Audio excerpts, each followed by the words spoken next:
authority and asked to make a cast of it? Yes, there were problems, technical problems, and with a bit of luck we overcame most of them. What was the biggest technical problem?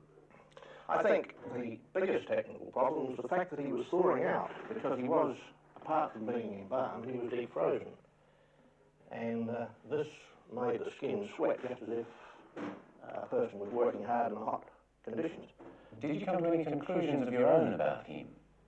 Well, yes. The body, very robust, very strong, and beautiful shape, a real wedge shape. Broad shoulders, down to narrow hips, well-formed legs.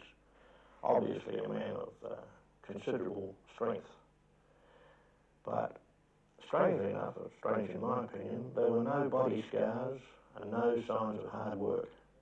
Even with, I mean, he's got very big shoulders. He's not an enormously big man, but that's a big shoulder, isn't it? That's right. What were his hands like? Had he been a manual worker? I don't think so. The hands didn't show any signs of calluses, which you'd expect from handling heavy tools. They seemed to be quite smooth. Once you'd made the cast, your job was sort of over. What happened to it then? It was taken around to the coroner's court and viewed there by the various people, part of the coroner's inquiry. And afterwards it was brought back here to the museum, and we have had quite a number of people visit the museum to look at the thing, to see if they could recognise the original body from the bust cast. Any of them stand out in your memory? Oh, I would say just ordinary people, ordinary couples, ordinary man on the street, if such a person exists. But what did they say to you? They didn't say anything to me. It was directed to the cast, between themselves or to the police. I was only showing them the object. Did you get the feeling that any of them really did know him? I don't know. Well, that seems to suggest to me, you're a very cagey man, Mr. Wilson. It seems to suggest to me that maybe somebody did know him. I wouldn't know. Did any of them think they knew him? I don't know. By the way, you're on tender ground. Well, explain that. that. Boys. Well, don't worry about that. No, I'm not going on that part of it. Why not? I mean, what you suggest to me is that there's somebody who obviously did know him. No, I'm suggesting that the people that came eliminated features and then decided they didn't know him. But not everyone. It's possible. I don't know. You must have been there on some occasion where somebody really believed they knew him. It's quite possible they weren't sure in their own mind. So in a sense, some of your customers were more satisfied than others. Could be. You're not going to tell me? Nope.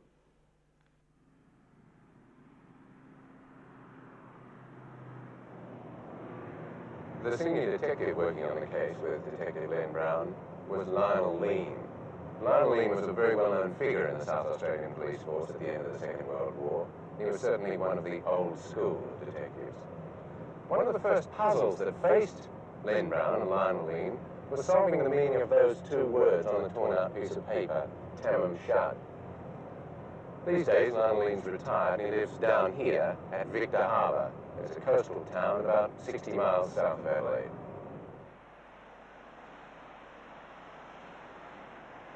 One of the first jobs you had on the whole case was those words, Tamam Shad. Yeah. Do you remember being given that bit of paper? Yes, it was in his coat pocket. What did you think when you saw the words? I didn't know, although I'm a reader of Almanac and but I didn't know where it came from. And I tried a lot of other intellectuals and they didn't know either. Eventually a journalist helped you, I think. Yeah. When you found out what it meant, did that help you in your view of why the man was dead? No, just as it was the end. Suicide, did you think? No, yes, I think that he suicided. What with? Well, you know, the stuff they put on the end of the nigger spears? That curare stuff Curare. in South America, yeah. Mm. You think he had some of that? I think he had some of that. He injected himself with it. If you had to guess what was in his mind, what would you say? I mean, a man on his own on the beach near the He sea. didn't want anybody to know who he was. The first thing we had to establish is just where the writings came from. And I went to the university and the public library, and we really didn't find out where it came from until one day we received a phone call from one of Adelaide's leading journalists in those times, Frank Kennedy, who was a very widely read chappie. And Frank said to me, oh, if you're looking for the words Tamam Shad, he said, find a copy of the Rubaiyat of Omar Khayyam, and he said you'll find that some versions of it ends in Tamam, and he said some end with Tamam Shad. Knowing where the words came from wasn't enough, was it? No, it wasn't until, I think it was the 24th of July in 1949, either a doctor or I think it may have been a chemist had his car parked in Jetty Road, Glenelg, near the Pier Hotel, and he had discovered this book in his car, had been thrown into his car on the 30th of November in 1948. He hadn't attached any importance at all to it until he read the publicity in the paper, and then he had a look at the book and saw that the cutting was torn from the ending was torn from the book, so then he produced it. From details known about the case, this is one theory of what happened the day the stranger died. After arriving in Adelaide, either from the country or interstate, he decided to check his suitcase into the railway cloakroom.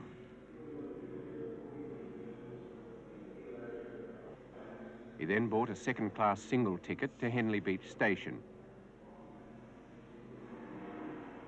For some unknown reason, without going onto the platform, he then changed his mind and got on a bus going to Glenelg, a little further south. While on the bus, he flicked through the copy of the Rubaiyat of Omar Khayyam he was carrying and came to the last page. Then he carefully tore out the words Tamam Shad and put that small piece of paper in his trouser pocket. He got off the bus at Glenelg and walked towards Moseley Square. He then got rid of the book by throwing it into the back of a parked car. We don't know any of those things, so that's all just speculation. But it does seem a reasonable enough deduction to make from the facts.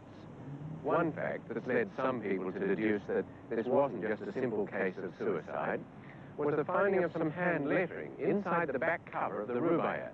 That's the book that was presumably thrown into the back seat of the parked car by the dead man. 2 telephone numbers were written there, plus some lines of hand lettering, which to some people suggested some kind of a code. It looked to us like a code or a cipher.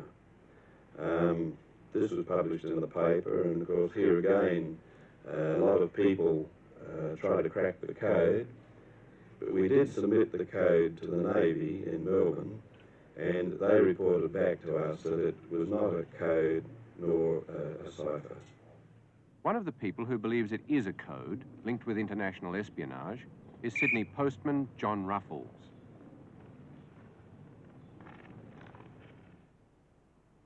The world political scene was far from stable in 1948, and the Cold War was gaining momentum. With the blockading of Berlin, many people believed that World War III was not far off. At the moment I'm doing research on foreign espionage in Australia from 1813 to 1963 with the intention of publishing a book about it, because it's something that I didn't know about, but it was something in which I was interested. Are you saying you see a link between the body on Somerton Beach and espionage, spy rings in Australia? The atmosphere was right in Adelaide for a foreign power to have a spy in Australia. Why in Adelaide in particular? Well, the Woomera rocket range, the Eastern European refugee migration to Australia was at its peak, and quite a few of these were being used. Baltic migrants were being used in the construction at the Woomera rocket base. At that very time, when the body was found on the beach, one of Britain's senior research scientists was in Adelaide. His name was Henry Tizard, and he was the man who was entrusted with Britain's greatest secrets in 1940, when Britain was trying to draw America into the war. Well, historically, you've painted the picture of the Cold War and everything else, but why was the man here if he was a spy? It's a very hard thing to say whether he was a Russian spy or a British intelligence officer